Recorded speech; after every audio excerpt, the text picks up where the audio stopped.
আসসালামু আলাইকুম। শাগিস kitchen and ব্লগসে সবাইকে স্বাগতম। চলে এলাম নতুন একটি রেসিপি নিয়ে। আজ আপনার সাথে শেয়ার করব ভুনা খিচুড়ি। খুব সহজে কী করে খিচুড়ি রান্না করা যায় এবং আমি কী করে করি সেটি আপনার সাথে শেয়ার করব।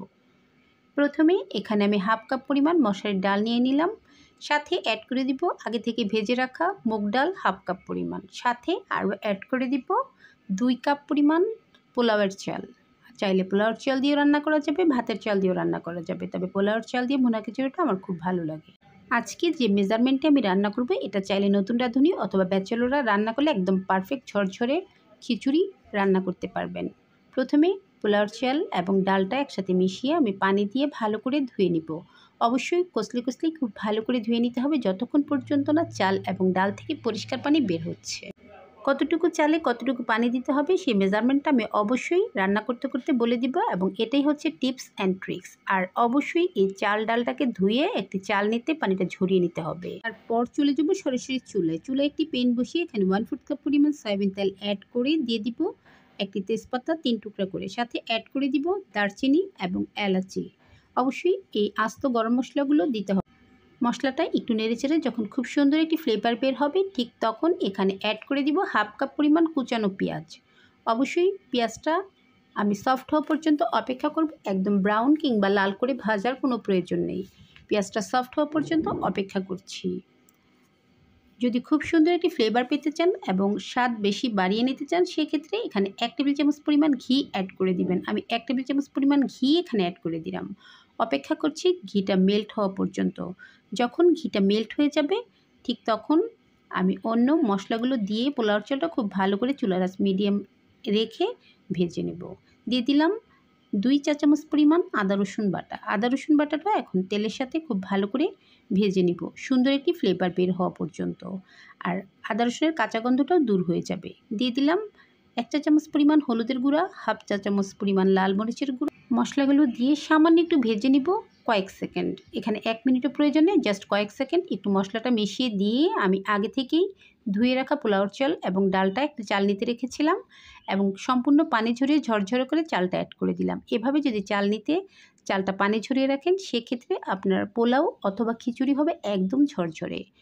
খুব ভালো করে এখন এটাকে নেড়ে চেড়ে একটু কষিয়ে নেব। অবশ্যই চুলার আঁচটা এক্ষেত্রে মিডিয়াম লো থাকবে।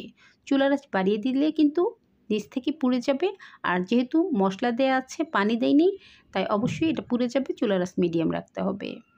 খুব ভালো করে নেড়ে চেড়ে যখন খুব ভালো করে কষানো হয়ে যাবে দেখুন চাল ডাল থেকে খুব সুন্দর একটা ফ্লেভার বের হচ্ছে, তার মানে আমার পোলাওর চালটা এবং ডালটা খুব ভালো করে ভাজা হয়ে গিয়েছে। আর এইরকম খিচুড়ি রান্না করতে চাইলে অবশ্যই পানির মেজারমেন্ট যেটা সেটা কিন্তু সঠিক হতে হবে, তাহলে ভুনা খিচুড়ি হবে, না হয় কিন্তু লেটকা খিচুড়ি বা জাউ খিচুড়ি হয়ে যাবে। দিয়ে দিলাম স্বাদ অনুযায়ী লবণটা অবশ্যই বুঝে অ্যাড করতে হবে। তারপর এখানে আমি গরম পানি দিব। অবশ্যই এখানে টিপস অ্যান্ড ট্রিক্স হচ্ছে আপনি পোলাও অথবা খিচুড়ি রান্না করতে হলে গরম পানি অ্যাড করতে হবে। যেহেতু চাল ডাল মিলিয়ে আমার 3 কাপ হয়েছিল এখানে আমি 6 কাপ গরম পানি অ্যাড করে দিয়েছি। তাহলে মেজারমেন্ট হচ্ছে 1 কাপ চাল হলে 2 কাপ পানি দিতে হবে। আর অবশ্যই ফুটন্ত পানিটাই এখানে অ্যাড করতে হবে যখন আপনি পোলাও অথবা খিচুড়ি রান্না করেন, তাহলেই ঝরঝর হবে।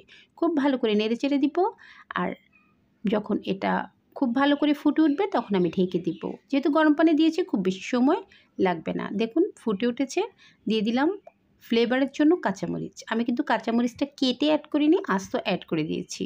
ভালো করে নেড়ে চেড়ে আমি এখন ঢেকে দিব, আর আঁচটা বাড়িয়ে দিব। চুলার আঁচ বাড়িয়ে 4 থেকে 5 মিনিট রেখে দিলেই পানিটা অনেকটাই টেনে যাবে।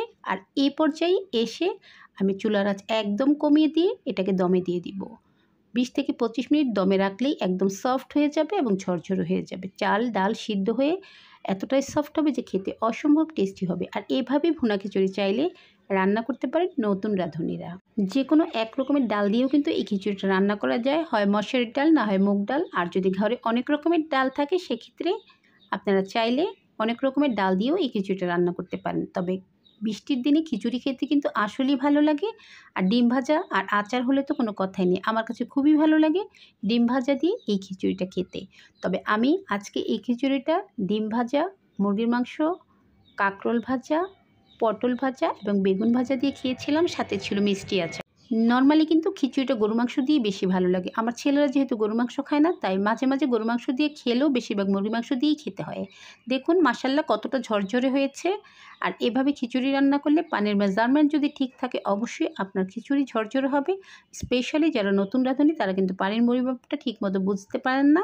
তাই প্রথম পানিটা দেওয়ার পর চুলার আঁচ বাড়িয়ে দিবেন 4 থেকে 5 মিনিট। তারপর যখন পানিটা টেনে যাবে চুলার আঁচ একদম লো করে নিচে একটি তাওয়া দিয়ে 20 থেকে 25 মিনিট ঢেকে রেখে দিলেই ঝরঝরে ভুনা খিচুড়ি হয়ে যাবে।